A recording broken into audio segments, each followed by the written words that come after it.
Today we're going to make a pie crust.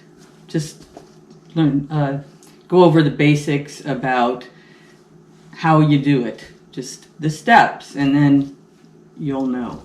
And maybe your pie crust will make you much happier.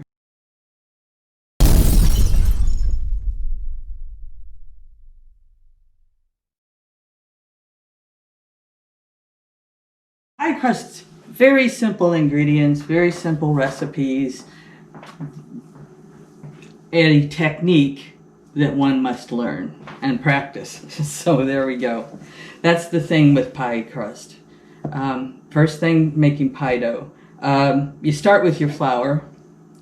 You want to mix your salt in there real good. Nobody wants one spot of your pie crust to have all the salt. Okay. Now, there's lots of things you can use. You can use lard. This is for your shortening. You can use lard, butter. That's probably the biggest, most popular one, especially right now, butter crust. It's a little harder to work with because butter has such a low melting point.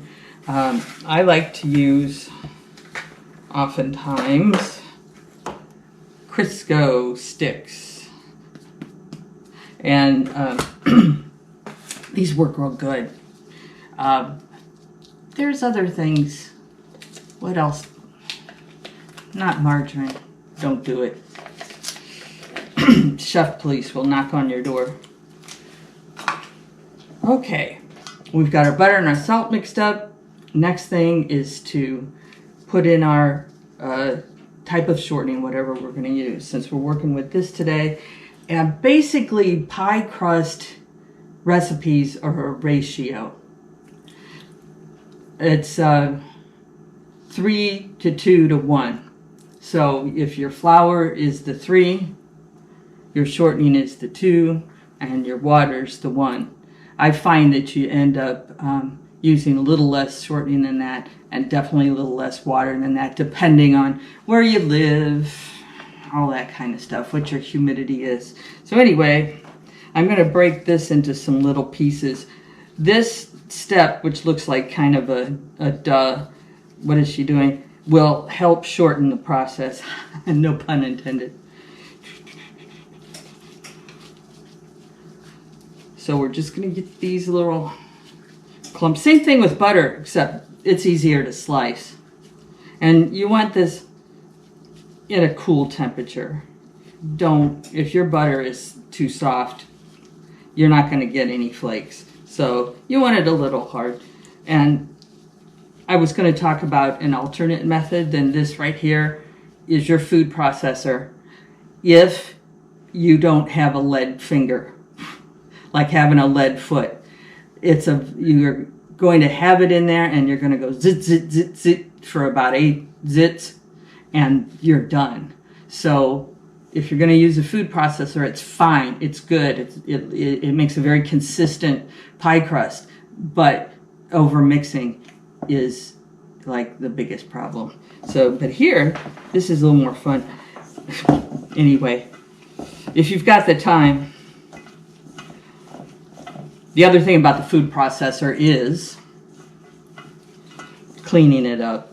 So you might not mind taking these extra few minutes to not have to wash the food processor.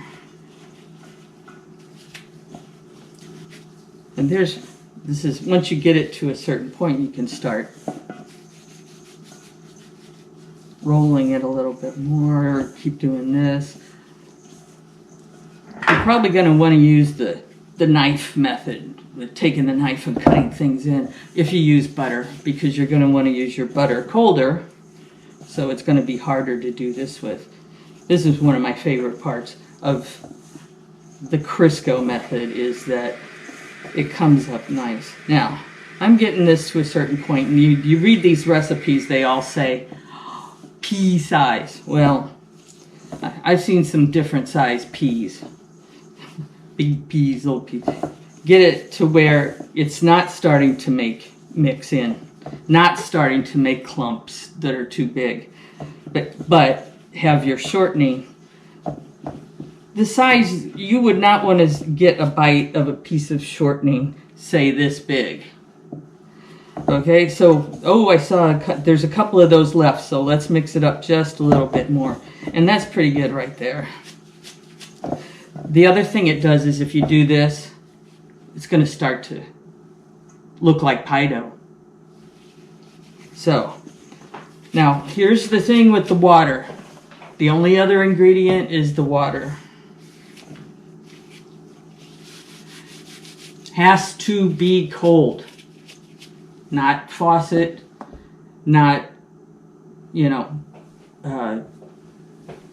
not refrigerator.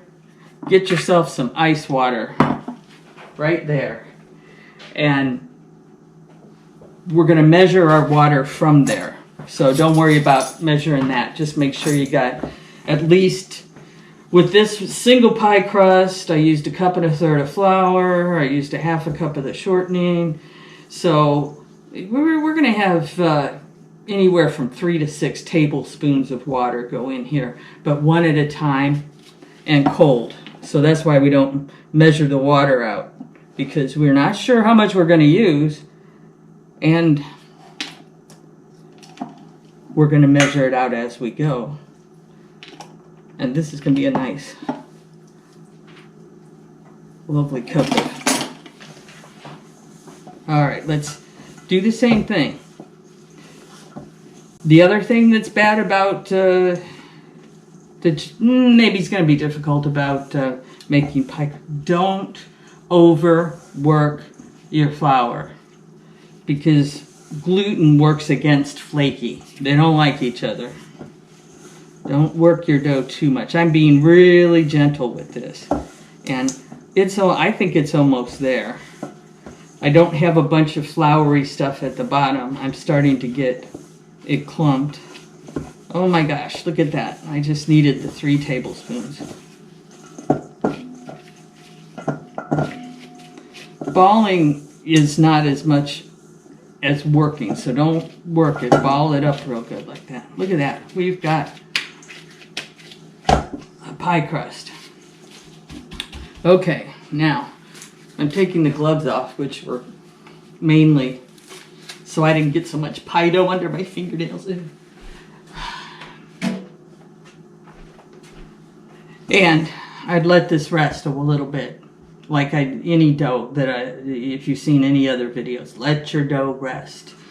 Give it time for the flour to incorporate some of the water and for things to blend a little bit. So we're going to take a break.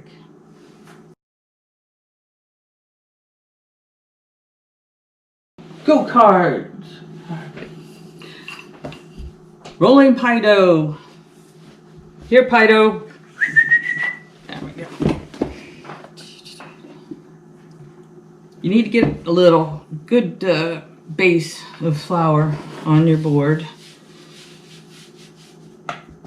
If you've got your moisture all incorporated in your dough, you're going to be fine. Here, this is the real pastry chef way to do it.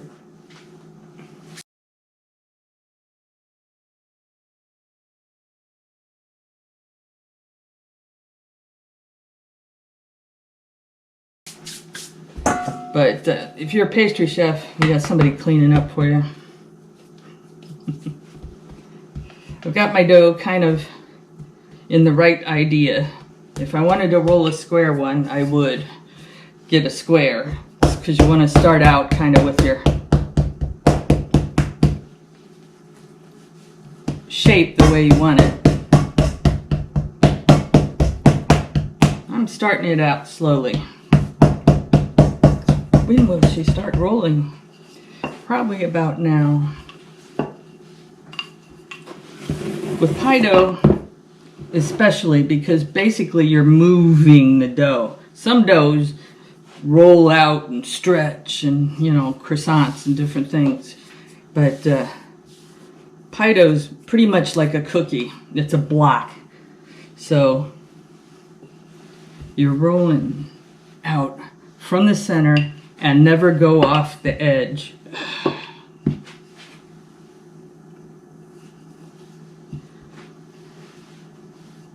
I'm getting a little bit sticky here.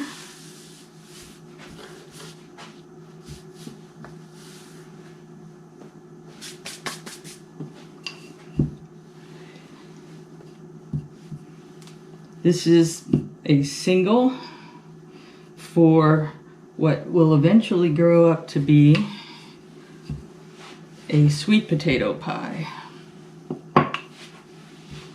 Just working that dough. And we're going a little slow here, but we're working the dough from the center out. I like this kind of roller because I get a better feel on whether the dough's staying even and how thick it is, but your handle's just the same. Come towards yourself if you don't want to move the dough around like we did this. Oh my goodness, look, it's going to come off of there. Okay.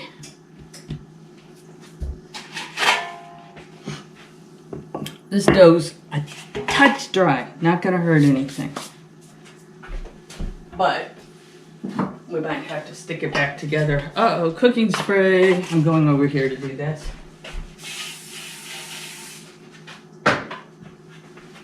Very light, very light.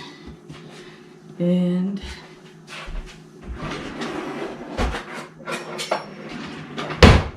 just to make sure we're okay all the way around. Look at it. Fine. Yeah, we can get right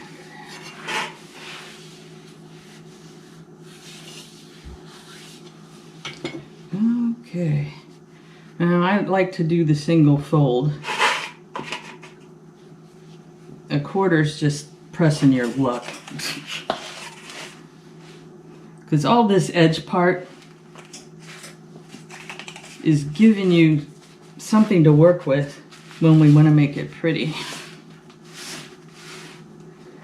I like to just whack off, like for a pumpkin pie, just whack the dough off, like take a knife and just do that. And then you're going to press it down a little bit. You can also even yourself out a little bit. Fold over just a touch. I know y'all like to do these big, huge things because they're beautiful, right? Big, huge edges. However, this is a little pumpkin pie. And the custard is the star. So, bing, bing, bing, bing, bing, bing. Just like a machine. There we go. That's good. And you don't have a big piece of dough out here to turn brown and to burn. So you're just going to be happier with a smaller one. You can do those if you want a big glamorous apple pie, right? That'd be fine. But we're going to do half and half then, just to see how it turns out. Whack, whack, whack. And I like to kind of pin that down to the pumpkin pie, to the pie pan, pumpkin pie pan. Okay. Oh my goodness, it's like bizarre. But we're going to play with this a little bit, so we'll see. And the next thing we do here is a little trick that I don't know how many recipes say to do this. But before I fill my pie and before we get to that stage, I'm going to bake this on 425, a nice high thing, about 5 or 10 minutes. And then your flour is going to, on the bottom here, is going to be cooked before you put a liquid in there.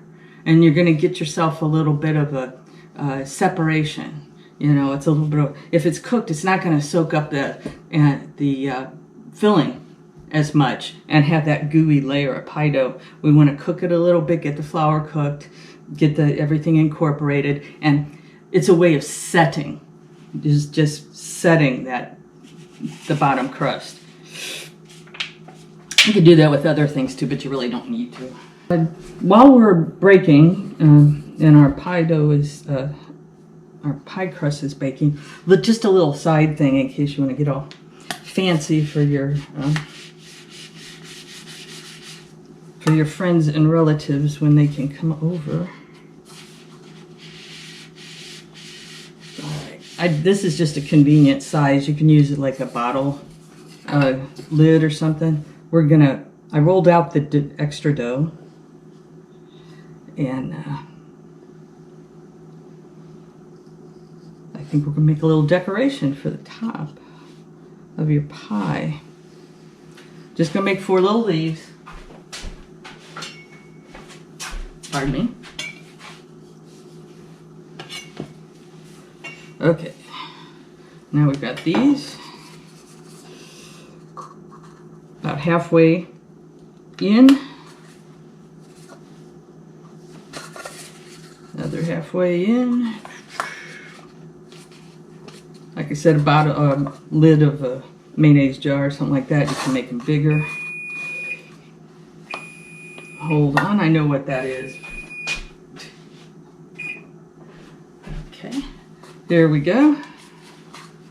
And then there.